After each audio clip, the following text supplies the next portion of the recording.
like, subscribe. Hi everyone, welcome to Achievement Mindboard for all competitive exams. Today in our session we discussing about T state की जो हमारी preparation चल रही है उसके अंतर्गत आज का जो हमारा टारगेट सब्जेक्ट होने वाला है वो है हिंदी।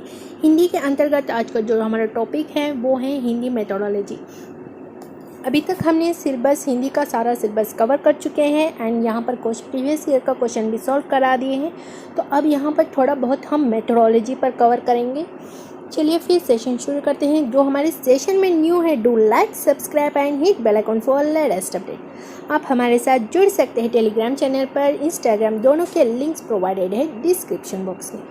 तो आज का जो हमारा सब्जेक्ट है हिंदी मेथोडोलॉजी, आज हम डिस्कस करने वाले हैं। तो चलिए हम मेथोडोलॉजी डिस्कस करते हैं। भाषा अर्जन किसे कहा जाता है? भाषा अर्जन को इंग्लिश में यहाँ पर लैंग्वेज एक्वटाइजेशन कहा जाता है। इस प्रक्रिया को कहते हैं जिसके द्वारा मानव भाषा को ग्रहण करने एवं समझने की क्षमता अर्जित होती है। यानी कि यहाँ पर मानव की वो क्षमता होती है जो कि यहाँ पर उसको ग्रहण करता है, जो वो रिसीव करता है, जो ग्रहण करता है, जो सुनता है, जो उसे यहाँ पर समझ आती है उसे ग्रहण कहते हैं। उसके समझ ग्रहण करने के बाद वो उसे समझता है एंड जो समझता है वो उसकी क्षमता है से वो अर्जित भी करता है। तो लैंग्वेज को यहाँ पर सीखता भी है। जो ग्रहण करता है वो फिर समझता है, उसका अर्थ फिर उसे अपनी लाइफ में अप्लाई भी करता है। तो इसे हम कहते हैं लैंग्वेज एक्वटाइजेशन, लैंग्वेज भाषा अर्जन कहते हैं, जिसे भाषा को हम सीखते हैं इस प्रकार। नेक्स्ट, भाषा अधिगम किसे कहा जाता है? भाषा को सीखना भाषा अधिगम का अर्थ है। जब हम भाषा को, लैंग्वेज को जब हम सीखते हैं, किसी भी लैंग्वेज को, वो हमारे सीखने का जो विधि होती है, जो उसे प्रोसेस होता है, उसे हम अधिगम कहते हैं। लैंग्वेज सीखना ही भाषा का अधिगम होता है। इसका दोनों का अर्थ सेम ही है। हम वह कह सकते हैं कि मनुष्य अपने विचारों को अभिव्यक्त करने एवं समाज एवं परिवेश के साथ सामंजस्य स्थापित करने के लिए जिस प्रक्रिया द्वारा अपनी भाषा क्षमता का विकास करता है वह प्रक्रिया भाषा अधिगम कहलाती है।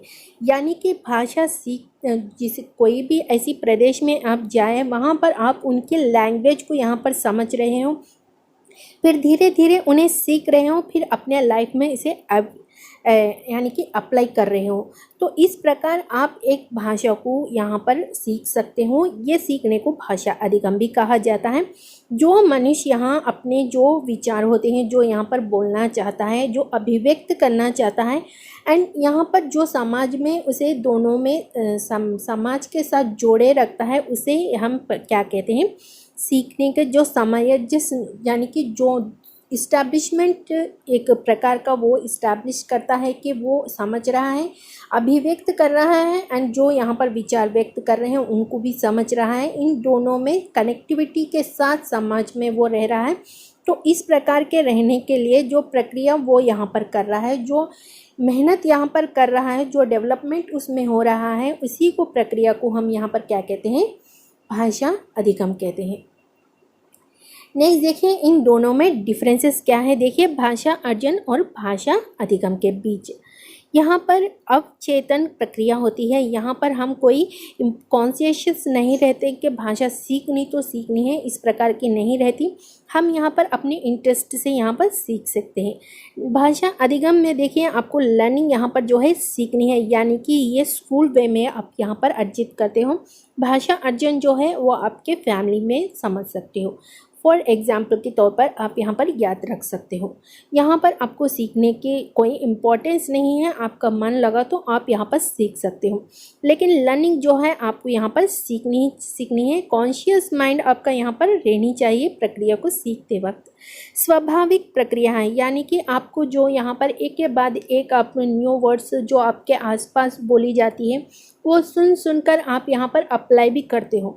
लेकिन यहाँ पर नियमबद्ध प्रक्रिया यानी कि रूल्स के साथ आपको यहाँ पर सीखनी होती है जब भी आप भाषा अधिगम में सीखते हो।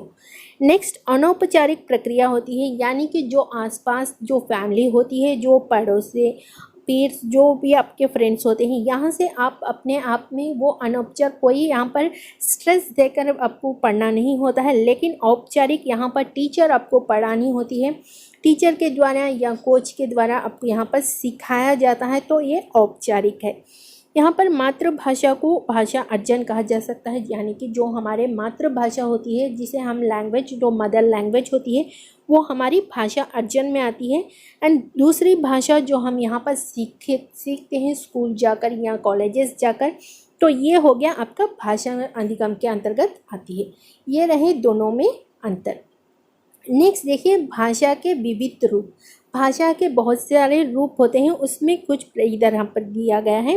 मातृभाषा एक जो मदर टंग कहा जाता है, राष्ट्रभाषा जो राष्ट्र में बोला जाता है, जो आपके राष्ट्र होती है उस राष्ट्र की आपके यहाँ पर भाषा होती है, वो भाषा बोली जाती है।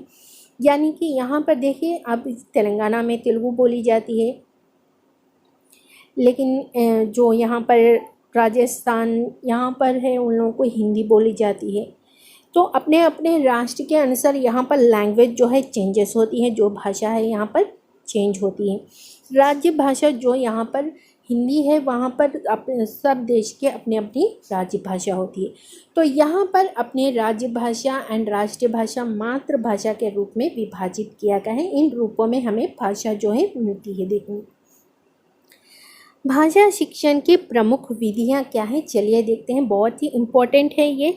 फर्स्ट है व्याकरण विधि, दूसरा है व्याकरण से अनुवाद विधि, तीसरा है प्रत्यक्ष विधि, चौथा है समीक्षण विधि, पांचवा है संप्रेषण विधि, सिक्स्थ है आगमन विधि, सेवंथ है निगमन विधि।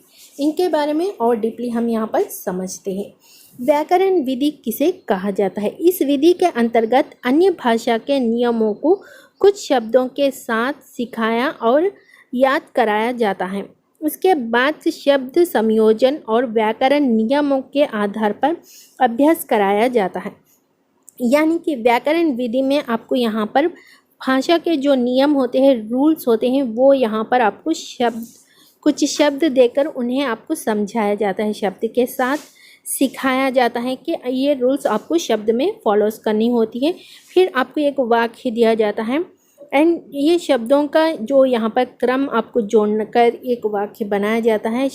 इसके इस्टेब्लिशमेंट का स्ट्रक्चर बनाया जाता है, subject object verb plus object. इस प्रकार जब यहाँ पर एक संयोजना के रूल्स यहाँ पर बताए जाते हैं, व्याकरण के सारे नियम आपको यहाँ पर अभ्यास कराए जाते हैं, यानी कि सिखाया जाता है। रूल्स को यहाँ पर सिखाया जाता है, रटाया भी जाता है इस व्याकरण विधि के अंतर्गत।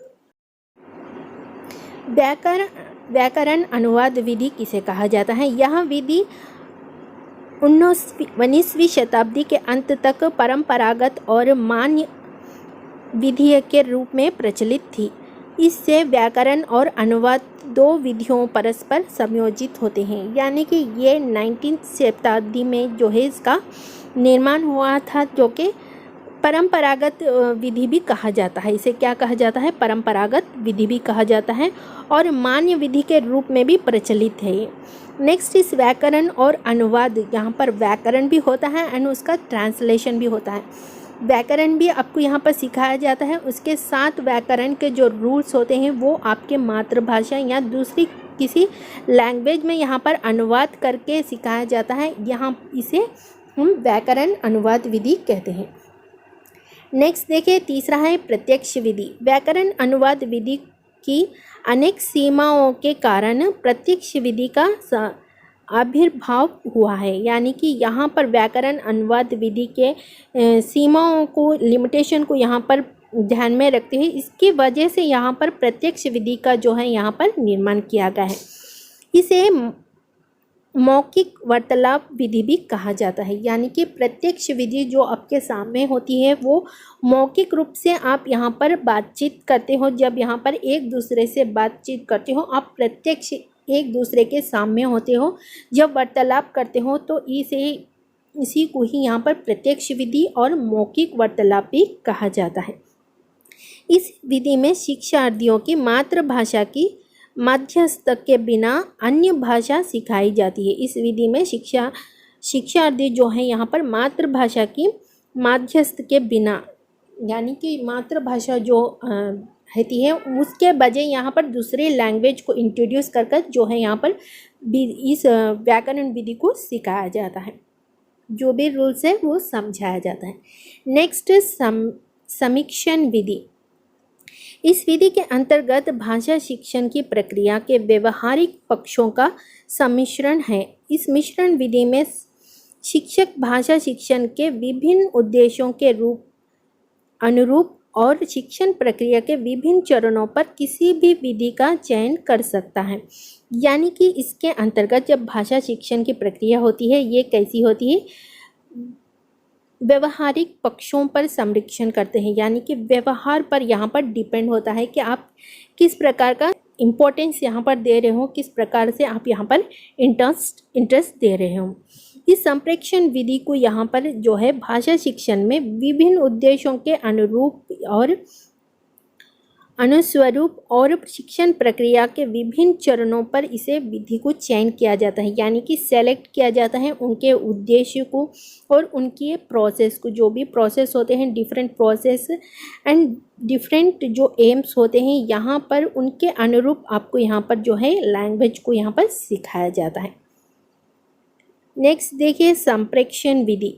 प्रत्यक्ष विधि के प्रक्रिया को और सुदृढ़ बनाने हुए संप्रेक्षण विधि का विकास हुआ। भाषा प्रयोग सीखने में ही भाषा की संरचना सीखना है, यानी कि यहाँ पर जो प्रत्यक्ष विधि है उसको और सुदृढ़ यानी कि और अच्छे से व्यक्त करने के लिए यहाँ पर संप्रेषण विधि को यहाँ पर विकास किया गया है, यानी कि डेवलप किया गया है।